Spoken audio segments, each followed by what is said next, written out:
नमस्कार शेतकरी मित्रांनो, शेतकऱ्यांची शेतीशाळा प्राकृतिक आधुनिक कृषी शोध परीक्षण चिकित्सालय रामपुरी बुद्रुकमध्ये आपले सहर्ष स्वागत आहे.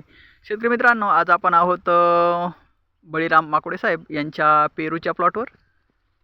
हे पहा कसं लकाटून गेलं आहे झाड. जबरदस्त माल आहे. पानं कमी एवढा माल आहे याला. पहा बुडात पण कसला माल आहे, एक नंबर. पहा बरं फाटे, जबरदस्त कसली सेटिंग आहे. पहा एक नंबर. पानं कमी एवढा माल, खूपच छान. नंबर 1.